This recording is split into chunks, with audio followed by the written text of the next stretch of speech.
Para prosseguimento hoje, né, com mais um vídeo, hoje sobre barreiras, barreiras em condição de má geometria, né? É um assunto que nós temos que abordar porque para barreiras reais a gente não vai poder apenas usar a fórmula da boa geometria mais simplificada. Nós não podemos ignorar que quando o feixe atravessa a barreira, interações ali estão ocorrendo e radiações eletromagnéticas estão sendo produzidas, raios-x característicos em material denso, fóton espalhado por interação Compton e, dependendo da energia, produção de par com geração de 511, por exemplo. E isso tudo tem que ser analisado, isso tudo tem que ser compreendido e tem que entrar de alguma forma na formulação do cálculo dessa barreira. E quando isso ocorre, nós chamamos de nossa barreira uma barreira em condição de má geometria, porque a gente vai ter que calcular a influência do fator de build-up. E é isso que a gente vai começar a estudar agora, ok? Vamos lá.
Vamos lá. Como é que eu calculo esse B? Como é que eu obtenho esse valor de B, né? Esse fator de build-up? Ele pode ser obtido basicamente de duas maneiras, né? Ou a gente tem acesso a umas formulações empíricas para esse cálculo de barreira, para esse cálculo de B para as barreiras, perdão, em que nós teremos a formulação com a necessidade de obter alguns coeficientes e precisaremos de análise de gráficos para obter esses coeficientes. Uma outra maneira de se obter o valor de B é possuir gráficos que relacionem coeficiente de atenuação linear vezes espessura em boa geometria com o fator B, que é a maneira que eu vou explicar a obtenção do fator B, que é a maneira que eu mais uso, sendo muito honesto, para podermos calcular o fator de build-up. Para isso, você precisa ter curvas, gráficos, que relacionem, né? Coeficiente de atenuação linear vezes espessura em boa geometria. Ó, coeficiente, aqui nessa horizontal, eu tenho uma escala que reproduz esse produto. Coeficiente de atenuação linear μ vezes espessura em boa geometria.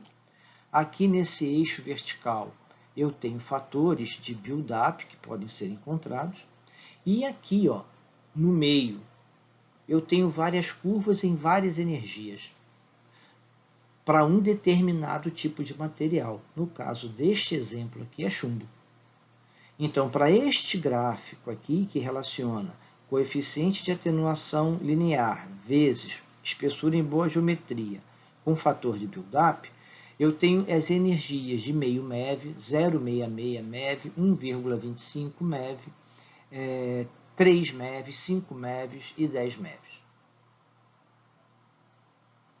Então, eu posso, baseado nessas curvas de energias e neste produto que eu vou obter aqui para enquadrar nesse eixo horizontal, achar o fator de build-up. A formulação de boa geometria é desta maneira, como a gente acabou de recordar no slide anterior e está mostrado aqui. Eu preciso apenas fazer o cálculo relacionando a intensidade antes da barreira com a intensidade depois e conhecer o tipo de material que eu vou usar. Com isso, eu acho a espessura em boa geometria, sei o coeficiente de atenuação linear, conhecendo a energia da fonte, relaciono e acho o fator de build-up. Mas aqui eu tenho apenas 5 energias. 5 não, 6 energias. No caso do chumbo, às vezes tem gráficos que tem só 3, como é o caso do concreto. Se eu não tiver mais energias, como é que eu faço? Ou eu parto para achar fator de build-up baseado na formulação empírica com as curvas para achar os coeficientes, ou eu acho um fator de build-up aproximado em relação às energias que eu tenho disponível. Um exemplo, aqui neste gráfico eu tenho uma energia de 0,5 MeV. Uma fonte de selênio 75 tem a sua maior energia gama no processo de decaimento em torno de 400 keV. Se eu tivesse que calcular uma espessura em chumbo, o fator de build-up, para uma fonte de selênio, só tendo esse gráfico, eu usaria a energia de 0,5 MeV. Por quê? É uma energia próxima à energia que eu preciso, de 400 keV, ou 0,4 MeV, e ainda se mantém acima dessa energia. Então, vai me dar um fator de build-up ligeiramente maior, que vai me proporcionar um pequeno aumento, além do calculado para a espessura, sendo conservativo, otimizando dose. E é isso que você pode fazer para cada cálculo de build-up quando você não tiver o valor exato que você precisa, ou da energia, ou do coeficiente, o produto dos dois para você relacionar, mas principalmente energia. Quando você não tiver os gráficos todos das energias das fontes para você poder encontrar o seu fator de build-up, você pode usar este comportamento. Você busca no gráfico que você tem qual é a energia mais próxima da energia que você precisa, mas que ainda se mantém acima da energia que você precisa. Porque você fazendo isto, você vai estar sendo conservativo no seu cálculo e vai produzir uma barreira adequada. Ok? Então, vamos dar prosseguimento aqui ao nosso estudo. Vamos lá. Vamos ver um exercício resolvido, um exemplo, para deixar isso que nós estudamos até aqui de uma maneira mais clara. Ó. Determine a espessura das paredes de concreto de um bunker ou casa-mata, né, para serviço de gamma-grafia com uma fonte pontiforme de cobalto 60 de 30 quirris de atividade, em uma condição de má geometria, ou seja, B diferente de 1, eu vou ter que calcular build-up. Sabe-se que a taxa de dose antes da barreira é de 68 milisievert ano e que externamente ao bunker será uma área livre, dado de μ, coeficiente de atenuação linear, 0,133 centímetros a menos 1. Ora,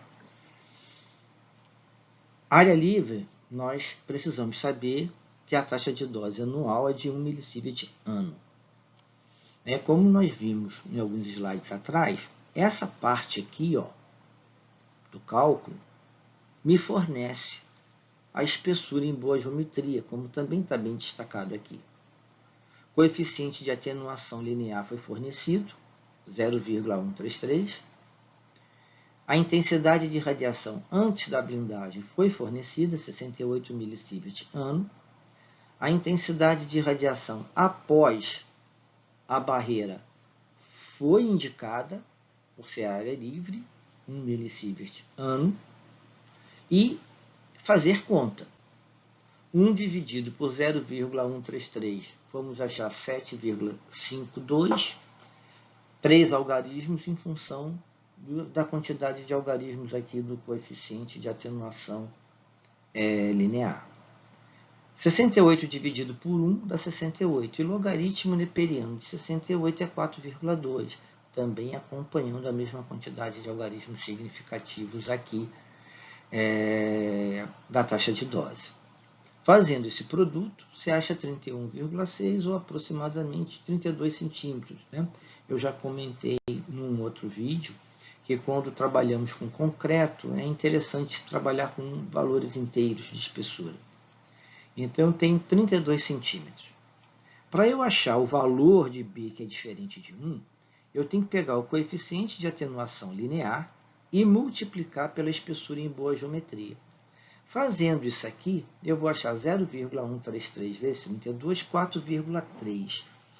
Por que está esse aproximadamente 6? Porque o meu gráfico, como eu vou demonstrar para vocês no slide a seguir, ele, no eixo horizontal, ele tem múltiplos de 2.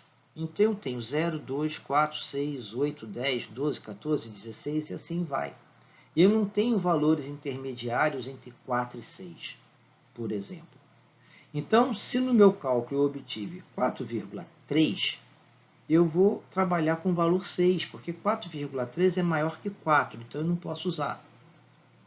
O próximo valor do meu gráfico é 6. Se você tiver um gráfico que o próximo valor seja 5, usa 5. Se você tiver um gráfico que o próximo valor é 4,5, usa 4,5. Se você tiver um gráfico que te mostra exatamente 4,3, você usa exatamente 4,3. No nosso caso aqui, para a explicação deste conceito, dessa metodologia de cálculo, eu não tenho. Eu tenho 4, eu tenho 6. 4,3 é maior que 4, nós vamos usar 6. Ok? Vamos lá. Bem, caros, aqui está meu gráfico. Como eu falei com vocês, o meu eixo horizontal, que representa μ vezes x, ele só tem múltiplos de 2. Então, eu não tenho 4,3, não tenho 4,5, não tenho 5, não tenho 5,5. Eu tenho 4 e eu tenho 6. 4 é menor que 4,3, então não me interessa. Então, eu vou usar 6. Eu usei uma fonte de cobalto. A fonte de cobalto, ela tem quando tem o seu processo de decaimento, ele emite dois gamas. Um gama com 1173 kV e outro gama com 1332 kV, ou 1,17 MeV e 1,33 MeV. Como nos processos de decaimento, as duas emissões têm mais de 99% de emissão nesse processo, a gente pode trabalhar com a energia média. 1,17 mais 1,33 dividido por 2 dá 1,25. Então, esse 1,25 aqui, ó, ele representa a energia para o cálculo de uma barreira, de uma fonte, que seja de cobalto. Então, ó, eu sei que μ vezes a espessura da barreira em boa geometria deu 4,3, no meu gráfico eu vou buscar 6, por ser o valor imediatamente superior no meu gráfico a 4,3. E vou analisar aqui essa reta, ó, até onde eu encontro a curva do cobalto. Quando eu encontro aqui a curva do cobalto, eu vou buscar aqui no eixo horizontal, no eixo vertical, aqui no eixo vertical, qual é o valor do fator de build-up. E aí, cuidado na análise do gráfico, isso é um gráfico logarítmico. Então, ó, essa primeira porção aqui está variando de 1 a 10. Essa segunda porção aqui está variando de 10 a 100, e assim sucessivamente. Então, num gráfico logarítmico, você tem que observar isso, que ele é diferente de uma escala linear, que intervalos iguais, valores iguais sempre. Isso não ocorre num gráfico logarítmico. Aqui, ó, o primeiro grande intervalo está variando de 1 a 10. O segundo já dá de 10 a 100. Se eu tivesse um terceiro, iria de 100 a 1000, e assim sucessivamente. Quando eu olho aqui, ó, se eu contar aqui as variações, eu vou ter 5, 5,5, 6, 6,5, 7, 7,5. Então, o B que eu retiro aqui do gráfico é 7,5. Então, o valor de B, o meu fator de build-up, por essa metodologia que eu encontrei, foi de 7,5. Vamos lá. Ó, pegando a fórmula agora de cálculo de espessura de barreira em má geometria, porque meu B, meu fator de build-up é diferente de 1, essa primeira parte já foi calculada, que representa a boa geometria, e deu 32 centímetros. O meu B, agora eu sei o valor, é 7,5. Nós pegamos esse valor no gráfico. Então, o que é necessário agora é eu calcular essa parte aqui da formulação que eu ainda não tenho. O 32 eu já tenho, que é a boa geometria. Então, substituindo os valores que eu possuo nesta fórmula, eu fico com o inverso de 0,133 vezes logaritmo neperiano de 7,5. Quando eu faço esse produto todo aqui, ó, eu acho 15,1. Então, eu pegando 32 mais 15,1, vai dar 47,1. Arredondando, segundo as normas da ABNT, eu obtenho 47. E por que está aqui ou 48 centímetros? Porque se você quiser manter uma análise conservativa, olhando para a proteção radiológica, otimizando dose, né, reduzindo dose quando for possível, o seu cálculo deu 47,1. Ou seja, há um indicativo de que ele necessitaria, ser ligeiramente maior que 47. Mesmo a ABNT falando que você pode considerar 47 centímetros, você pode fazer uma barreira de 48, por exemplo. Né? Porque você está assumindo algumas aproximações por essa metodologia. Né? Tudo bem que essas aproximações nos conduzem a um valor um pouco mais alto. Mas, se não for comprometer o orçamento da sua empresa, né, porque vai ser mais 1 centímetro, recomendaria você usar 48. Se não, você pode usar tranquilamente 47, por causa até das aproximações com cunho conservativo que foram usadas. Lembra do gráfico? O nosso cálculo do produto deu 4,3 e nós usamos 6. Então, só aí já houve um ganho no valor do fator de build-up, que gerou um acréscimo ligeiramente maior do que eu teria obtido usando 4,3. Então, mas 47, 48 centímetros, não há erro em nenhum dos dois valores. Aqui você está sendo só um pouco mais conservativo. E o que isso aqui está representando? Está representando isso aqui, meus caros. Ó. Quando a gente considerou boa geometria, a gente só tinha essa parte aqui em azul escuro. Ó. E na condição de boa geometria, a gente está assumindo que tudo que está ocorrendo aqui, essa barreira tem condições de parar. Mas quando a gente faz a análise em má geometria, que nós estamos levando em consideração a ocorrência de produção de par, isso é cobalto, energia maior que 1022 keV. A questão dos fótons espalhados por interação Compton. E até mesmo, dependendo do processo de interação aonde ocorra, a questão de raio-x característico, dependendo do tipo de material que esteja sendo usado. Tudo isso contribui com o aumento de dose, aonde estaria o meu indivíduo de público, porque o cálculo é para área livre. E o que nós acrescentamos, o 15,1, está representado aqui, ó, nessa parte azul mais claro. Ou seja, a minha barreira, para ela efetivamente cumprir seu papel, ela tem que ter toda essa espessura aqui. Ó. Toda essa espessura.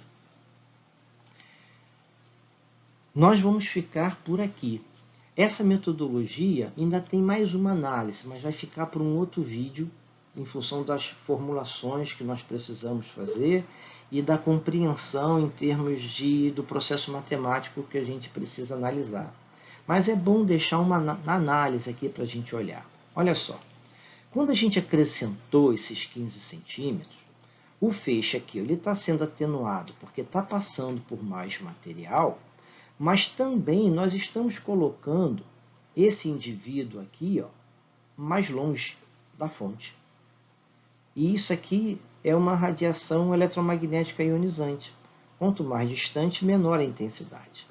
Então, o simples fato de nós tornarmos o local onde esse indivíduo vai transitar mais longe em relação à fonte, já está produzindo uma atenuação. Então, nessa metodologia, existe ainda mais uma etapa, que é eu analisar o quanto que há de redução no meu feixe pelo simples fato da pessoa ter ficado mais longe. E por que isso é interessante de se fazer? Porque isso vai me possibilitar uma redução de espessura. E se eu consigo alcançar o mesmo resultado com uma espessura menor, a partir dessa análise, eu economizo dinheiro na construção da minha barreira, eu torno o custo da minha proteção radiológica mais barato. E nunca se esqueça que quando você analisa a blindagem, proteção radiológica, segurança com radiação, tudo que você faz para otimizar a dose tem que ser relacionado a custo, para que você não corra o risco de inviabilizar a construção do caso da barreira ou atividade de segurança e proteção que a sua empresa necessita realizar. Ok, meus caros? Vamos ficar por aqui. Isso fica por um outro vídeo. Um outro vídeo sobre barreira a gente vai fazer só para analisar isso. Mas com essa análise em má geometria e chegando a build-up por esse gráfico, nós conseguimos nos aproximar muito da barreira real. E de forma conservativa, porque esse processo que eu falei com vocês vai ajustar, reduzindo essa barreira. Então, estamos com um cálculo bastante correto, digamos assim, em termos de segurança para os indivíduos que nós desejamos proteger. Tá? Ficamos por aqui, até mais. Tá? Até a próxima.